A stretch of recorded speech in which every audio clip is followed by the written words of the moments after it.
The war in Ukraine has claimed many lives, but what's now emerging is the scale of the number of people who have been abducted by Russian forces. When Russian troops withdrew from the Bucha suburb of Kyiv in March, in addition to stories of the killing of innocent residents, it also emerged that people were being taken from their homes and workplaces and simply disappearing. Human rights organizations in the country have been piecing together evidence of a consistent campaign of widespread abductions that involves thousands of people. Well, Yoha Reshitilova is coordinator of the media. For now, because we, as a human rights organization, we observing the huge problem and the thousands of people who are missing after the abduction of by the Russian troops. For example, when we are talking about the northern regions, I mean Kyiv, Chernihiv, and Sumy regions. During the occupation of them, we knew about the abduction of a lot of people, just ordinary people and activists as well. They were kept in different places during the occupation. And after the liberation of those regions by Ukrainian army, we didn't find those people. And we started to investigate what happened to them. And we identified that those people, at least 600 of people were transferred through Belarus to the territory of Russian Federation, to the prisons and pre-detention centers in the Russian Federations, and they are kept there for now. Russia doesn't provide Ukraine or different international institutions, as the International Committee of the Red Cross, for example, of the proper information about those people.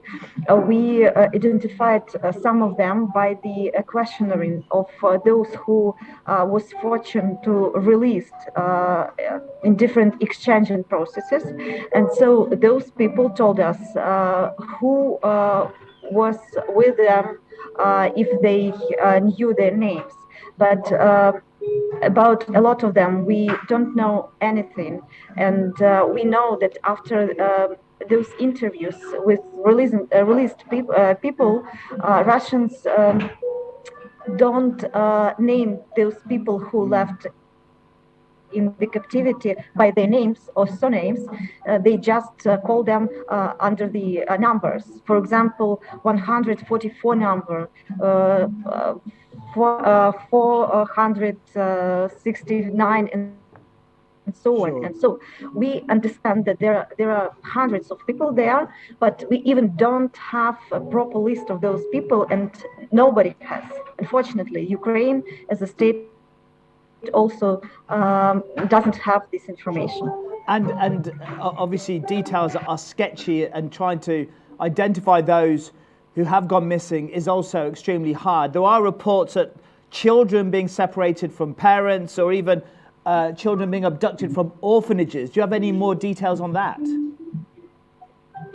Yes, this is an awful situation with children, especially with those who became orphans, for example, in the blockade Mariupol.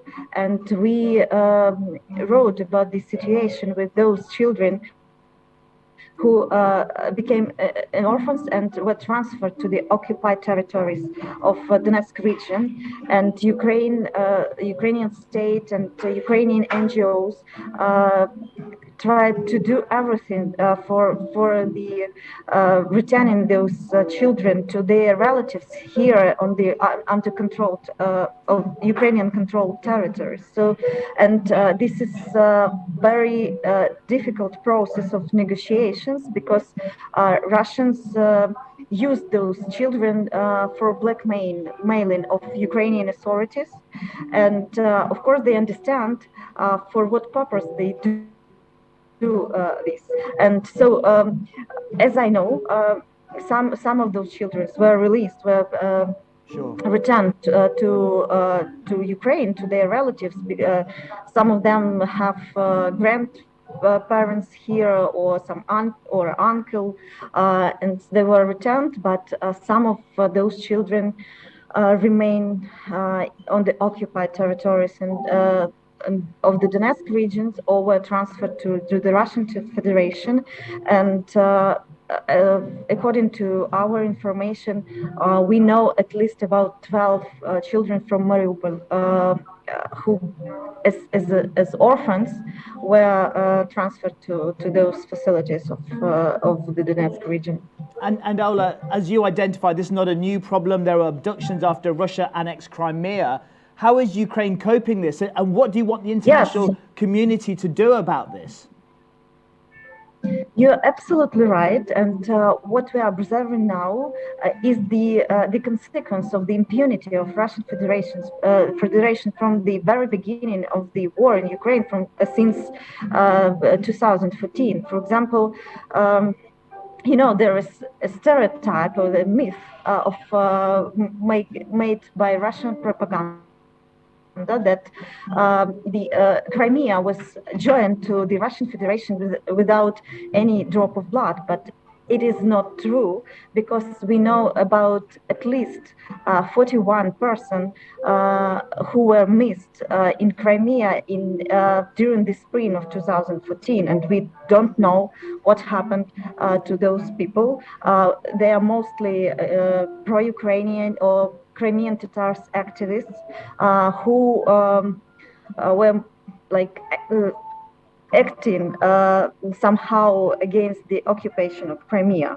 So we had observed these practices from the very beginning of the war, so we are not surprised with it. But of course, it is awful because of the impunity of the Russians. Ola Reshetilova, coordinator of the Media Initiative for Human Rights in Ukraine, I want to thank you for your time. Thanks again. Thank you.